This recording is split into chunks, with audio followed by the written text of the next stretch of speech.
গতকাল গভীর রাতে কি হয়েছিল? গতকালকে গভীর রাতে টাটা মিনি ট্রাক দ্রুত গতিতে আয়াসেরা ইলেকট্রিক পোস্টের বাড়ি খেয়েছে। বাড়ি খাওয়ার সঙ্গে সঙ্গে মানে ড্রাইভারটা ভিতরে আটকে গেছে। তো ওই ভিতরে ওই ড্রাইভারের নাম হয়েছে অভিজিৎ দাস।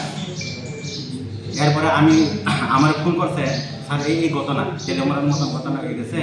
এরপরে আমি ড্রাইভার অরূপ রায়কে কল করে আনাইছে, এর লগে লগে আইসে স্টেশনে।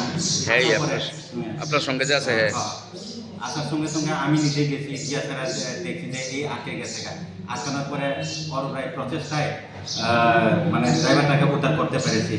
ওই মিহির দেবনাথের যদি 40 মিনিট প্রচেষ্টায় আমরা উদ্ধার করতে পেরেছি। যদি না হইতো তাহলে তো তেলেমারা চাকমাকাতের ঘটনার মতন মিহির দেবনাথের মতন হয়ে গেল।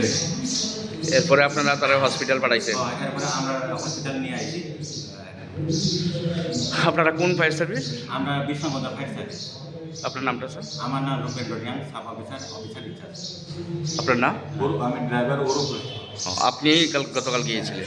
আমার স্যারে ফোন করছিল, আমি 11:30 বাজে স্যারে ফোন করার লগে লগে আমি সঙ্গে সঙ্গে ওইটাই আয়া শুরু আর একটা আছে ওইটা নিয়ে সেটা গিয়া যে পরিস্থিতি দেখছি, মানে এমন কথা বলবো না, যদি আমরা না বাইর করতে পারতাম তাহলে কিছুদিন পূর্বে তেলে আমরা চাকমাঘাট একটা ট্রাকে লরির ড্রাইভার এইভাবে চাপা করে মারা গেছে। কিন্তু সেই পরিমাণে হয়েছে এর প্রচণ্ড রক্তক্ষরণ হয়েছে কালকে যে জায়গায় আটকেছে। আমার প্রচেষ্টায় ওরে থেকে উদ্ধার করে হসপিটালে পাঠানো হয়েছে। আপনার নাম?